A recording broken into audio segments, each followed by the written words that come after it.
Hello dear students, friends, welcome. தமிழகத்தில் தொடர் கனமழை காரணமாக கடந்த 4-5 நாட்களாக பல்வேறு மாவட்டங்களுக்கு விடுமுறை பள்ளி கல்லூரிகளுக்கு அளிக்கப்பட்டது. இன்று பார்த்தீங்கன்னா கிட்டத்தட்ட ஒரு 18 மாவட்டங்களுக்கு கனமழைக்கான எச்சரிக்கை கொடுக்கப்பட்டுச்சு. மழையோட அப்டேட் பார்த்தீங்கன்னா நாளை மறுநாள் குறையும்னு சொல்லியிருக்காங்க. இருந்தாலும் நவம்பர் 16 மீண்டும் குறைந்த காற்றழுத்த தாழ்வு பகுதி உருவாக வாய்ப்பு இருக்குன்னு சொல்லியிருக்காங்க. ஸோ நாளைக்கு பார்த்தீங்கன்னா மயிலாடுதுறை மாவட்டத்தில் பள்ளிகளுக்கும் கல்லூரிகளுக்கும் விடுமுறை அளித்து அதற்கான உத்தரவை அந்த மாவட்ட ஆட்சியர் தற்போது கொடுத்துருக்காங்க. ஏன்னா கடுமையான மழை காரணமாக தேங்கி நிற்கக்கூடிய அந்த மழை நீரை இப்போ வெளியேற்றுறாங்க. ஸோ நாளைக்கு மயிலாடுதுறை மாவட்டத்தில் ஸ்கூல் காலேஜஸ் விடுமுறை தான்.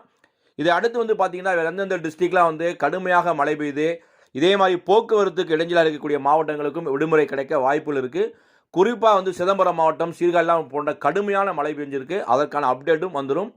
ஸோ தற்போது அஃபீஷியலாக அப்டேட் பார்த்தீங்கன்னா மயிலாடுதுறைக்கு மட்டும்தான் ஸ்கூல் காலேஜஸ் நாளைக்கு விடுமுறை. வேறு டிஸ்ட்ரிக்டான அப்டேட்டை அந்தந்த டிஸ்ட்ரிக்ட் கலெக்டர் உடனே கொடுப்பாங்க. இந்த வீடியோ பிடிச்சா லைக் பண்ணுங்கள், மறக்காமல் நம்ம சேனலை சப்ஸ்கிரைப் பண்ணிக்கோங்க. All the best, thank you.